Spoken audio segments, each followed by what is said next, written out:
Bueno, en este caso vamos nosotros a tener una configuración como un capacitor esférico, tomando un capacitor de radio RB y en él, suponiendo que tiene una carga almacenada negativa menos Q y un conductor esférico con radio RA que está dentro del otro cascarón que tiene almacenada una carga más Q.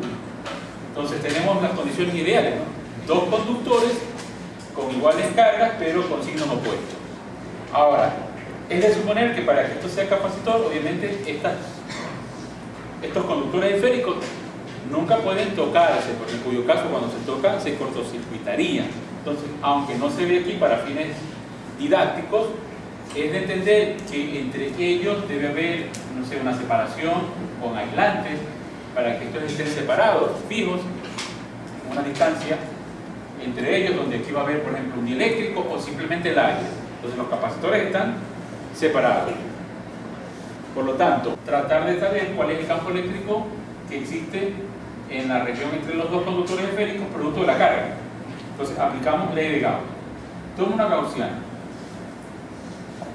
de radio R cualquiera y en esa gaussiana tenemos sobre la superficie el campo eléctrico que genera esta carga encerrada, que es la positiva, y en ese elemento de área un diferencial.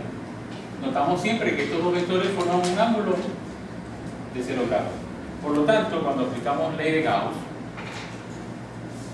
E punto de A igual a la carga encerrada sobre épsilon. Al resolver este producto escalar podemos sacar la intensidad del campo eléctrico fuera de la integral, porque en este punto de radio R sobre la superficie gaussiana la intensidad es la misma.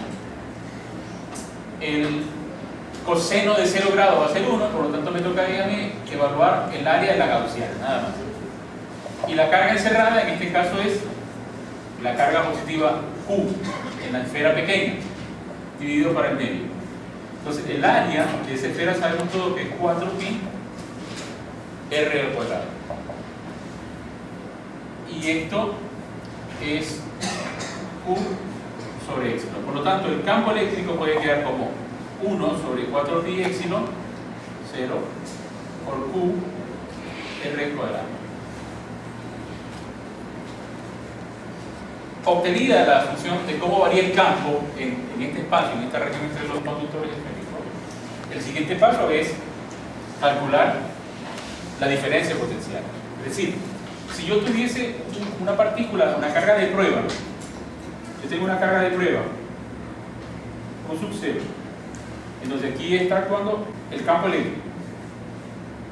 Entonces, aquí va a verse sometida esta partícula a una fuerza que la va a movilizar desde el punto A hasta el punto B.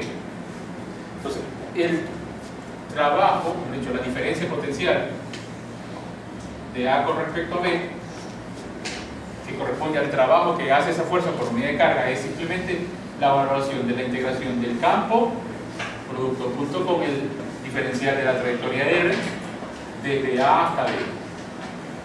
Y este campo eléctrico, como hemos obtenido la función aquí, todo lo que es constante puede salir de la integración, que sería Q dividido para 4pi epsilon 0.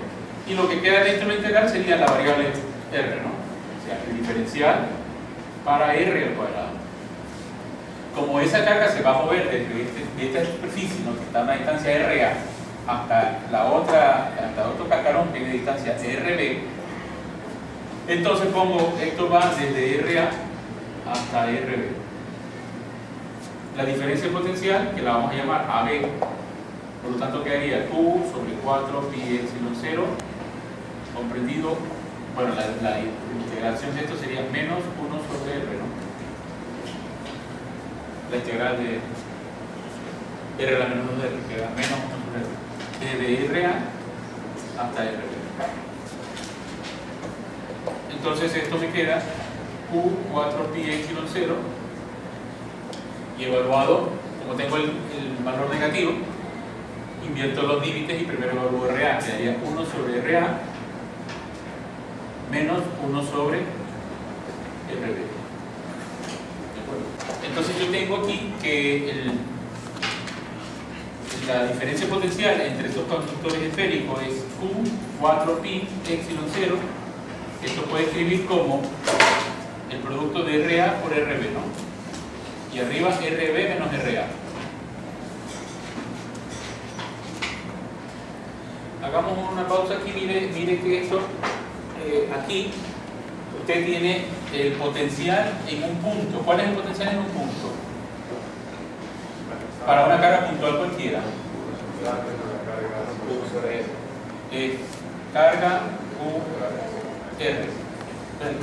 Esto es como determinar, esta expresión es como determinar cuánto es el potencial en un punto. En el punto A, ¿cuánto sería? En el punto A sería Q, K, que es 4pi epsilon 0, el inverso, y R, A. O sea, es como usted medir cuánto es el potencial en la superficie.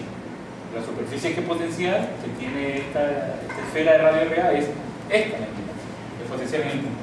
Cuando ese punto está en B, o sea, en la parte del cascarón más grande, sería Q sobre 4pi epsilon 0 RB. ¿Se fijan? Entonces, esto, restando da esto.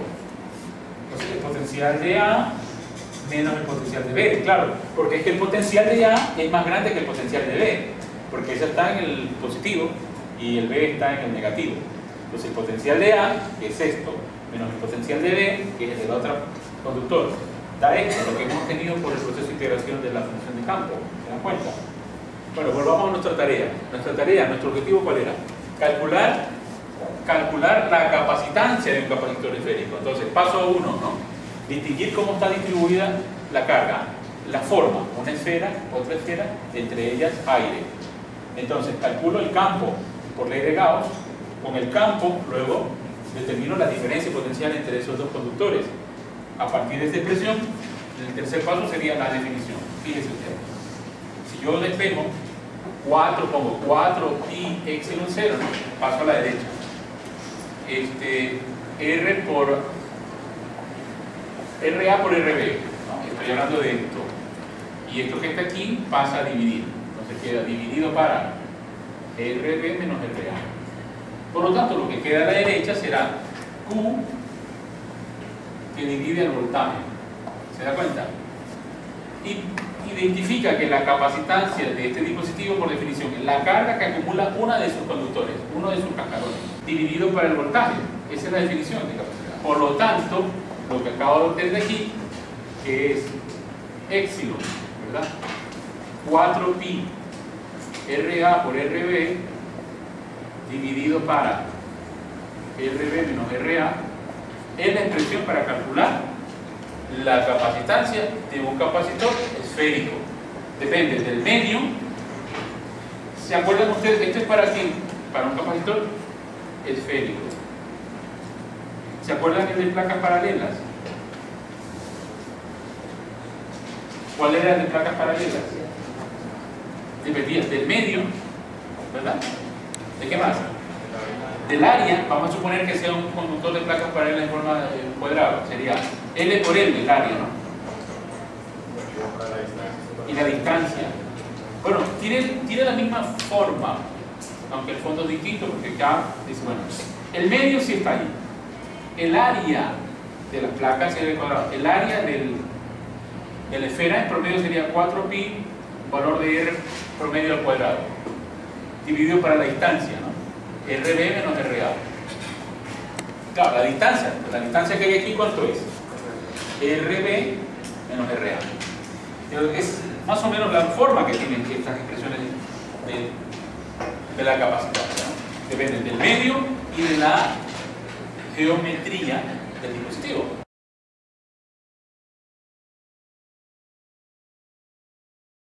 Bueno, en el siguiente ejemplo vamos a calcular la capacitancia que existe en un capacitor de forma esférica, en donde tenemos una carga acumulada positiva en el cascarón más pequeño de radio A, que tiene 9.5 milímetros, y en el otro cascarón metálico, que tiene una carga negativa, tenemos un radio de 105 milímetros. Dado que queremos calcular la capacitancia de lo que habíamos visto hace pocos minutos, que esta depende del medio, ¿no es cierto?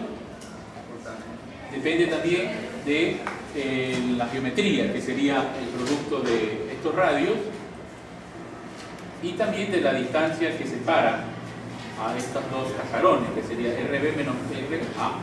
Entonces, si evaluamos, nos tocaría reemplazar epsilon, que vale 8,65 por 10 a la menos 12, el radio A, que dije vale 9,5 milímetros, recordar que hay que ponerlo en metros, y esto de acá, B, que vale 100,5 milímetros, que sería como escribir 0,105 metros, ¿verdad? Omitimos el valor de 4pi, hay que señalar que también está el factor 4pi por los radios, el producto de los radios y la permitividad de epsilon, y abajo la diferencia de los radios en metros, ¿no? Eso nos daba, decía, 110 picofaradios. Pero otra opción es establecer que como 4pi epsilon sub 0 es 1 sobre k, este valor de la capacitancia puede escribirse como el producto de los radios dividido para k, la constante, y el es decir, que si yo pongo aquí los radios, que son los valores que anotamos ya antes, tanto de A como B, es fácil recordar porque K vale 9 por 10 a la 9. En caso de que no recuerden el valor de epsilon 0, K, si lo recordamos, y la diferencia de los radios expresados nuevamente en metros, ¿no? De cualquiera de las dos formas tenemos que llegar a la misma respuesta, que era 110 picofaradios.